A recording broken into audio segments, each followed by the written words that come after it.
I'm Adam Sheffield with the USF Vessel Online. I'm here today with Gabe Watson. Gabe, I appreciate you taking the time to join me today and answer a couple questions for the Vessel. To start, would you mind giving a little intro about yourself and who you are at the University of Sioux Falls? Yeah, of course. My name is Gabriel Watson. I go to school at USF, and I'm also a football player. Just graduated undergrad with an exercise science degree, and now I'm in the MBA program, so I can play another season of football. Excellent.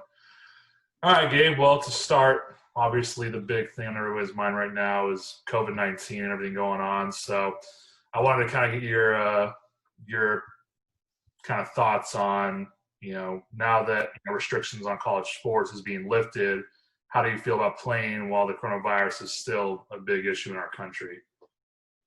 It's definitely a precarious situation, and USF's trying to make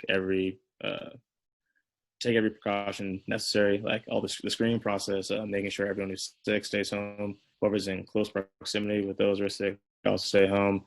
And it's tough because from state to state, there are issues. So as for our conference in particular, Minnesota has more strict lockdown protocol than what we're doing right now. So I know last I checked, Minnesota still wasn't doing anything. So we'll see how the season plays out if we actually have a season. But seeing how the NCAA tries to work around different state differences to make sure that we're all on equal footing as we progress through this is going to be interesting. Yeah. Okay. So how you kind of mentioned a little bit about, kind of the testing and things that are going on. So how the coaches kind of approached or discussed with you guys, the players, this whole, situation and everything going on. Yeah, so every day we have to wear a mask going to workouts. And then before we enter the bubble, we do a screening process where they take our temperature, ask if we have any symptoms. And then once we're into the bubble, we're not allowed to lie down so not allowed to lie down, make sure to practice social distancing. So trying to be 6 feet apart at all times. And then when we're working out and lifting, we're all at our own separate racks, leave stuff out to make sure they can clean everything and spray it, do whatever they can between each session. So just trying to make sure we minimize contact between players during each session and making sure to decontaminate everything that they can when one session's over, going over to the next session. And then we also keep groups limited to less than 15. Okay. All right, well, it's good to know that they're definitely taking it seriously and, trying to keep your guys healthy. Yeah, definitely. So almost seems like overkill at times.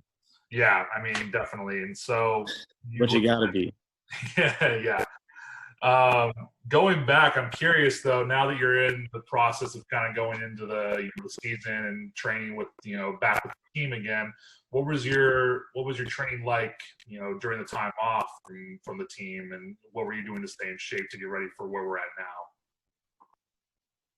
I was pretty fortunate that, in January, I did an internship at a gym here in town, Forged on Minnesota Ave. And after I finished the internship, I stayed there, continued to learn things from the owner, Matt Dolan, and then Annie Wiley. So staying there, learning from them, sort of because I want to go into owning a gym one day. So just being in that environment, learning from them, learning how a business is run, how to actually conduct a gym was really beneficial for me. And then I got to stay and train there, which was huge, having a set of weights, having someone who's knowledgeable in the field who can keep me in shape, and made sure that when I got back to football, whenever that may be, I'd be prepared, as prepared as I possibly could be to hit the floor running. Nice. Okay, cool. So let me ask then now, kind of as we're, in the middle of, or at the end of June here, kind of what your goals are personally, and then for the team as well, if the season continues and we go forward with this year. Yeah, I mean, obviously, first and foremost, right now, it's all about being smart, being cautious. Obviously, everyone wants to be there and work out, but it's about being smart, having the big picture in mind. And if you feel sick, stay home. If practicing the right social distancing protocols, all that stuff, and just making sure that we're not going to try to exacerbate a problem. Whatever we can control, we need to control if we're going to even have a chance of having a season. And then if we have a season, we make the most of whatever we can. I already know they took a game away from us. So now it's only a 10-game season. So if that continues, whatever season we do get, whatever it does look like, which I'm sure it'll look different from what we have had in previous years, but just trying to take advantage of what opportunities we do have. And then hopefully, like, if whatever the playoff picture does look like, get into playoffs and make a run at everything. Absolutely. Absolutely. Well, best of luck to you this season. I really appreciate you taking the time to talk to me and kind of give your thoughts on a very interesting time that we're living in currently with the state of the world dealing with this pandemic. And once again, thank you. And this is Adam Sheffield for Vessel Online signing off. Thanks for watching.